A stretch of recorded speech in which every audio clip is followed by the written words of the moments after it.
السلام عليكم ورحمة الله وبركاته. كل سنة وانتم طيبين.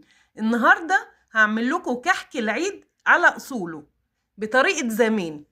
هعمل لكم الكحك الجاهز بتاع المحلات وأحسن كمان.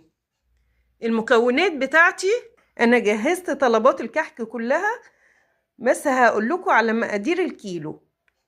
فتحت شوية دقيق، هاخد منه 8 كوبايات دقيق. هحلل الدقيق، ده كيلو دقيق 8 كوبايات، اللي هو مج الشاي العادي اللي في كل بيت.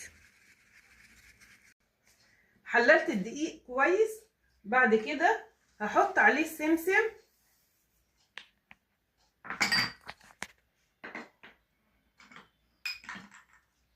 وريحة الكحك وذرة ملح ومعلقتين دقيق بسبوسة، كيس لبن بودر وكيس خميرة فورية وكيس فانيليا ومعلقة سكر كبيرة ومعلقة بيكنج باودر صغيرة.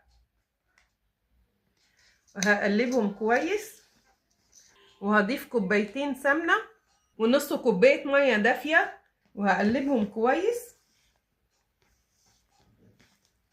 والسمنة على البارد بدرجة حرارة الغرفة من تحت لفوق، وهبسهم كويس بإيديا. كل الحبيبات متغلفة بالسمنة ويبقى لونهم ذهبي وتبقى الكحكية مرملة. وهضيف نص كوباية سمنة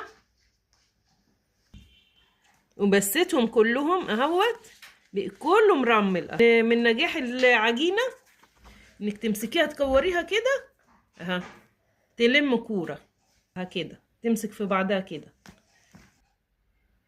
وهضيف كوباية مية دافية، وهضيف ربع كوباية مية كمان، يا دوبك ألم العجينة بس كده، مش هعجن كتير علشان ما تربيش عرق. لو ربت عرق هتبقى زي القرص اهو. ايه رأيكم؟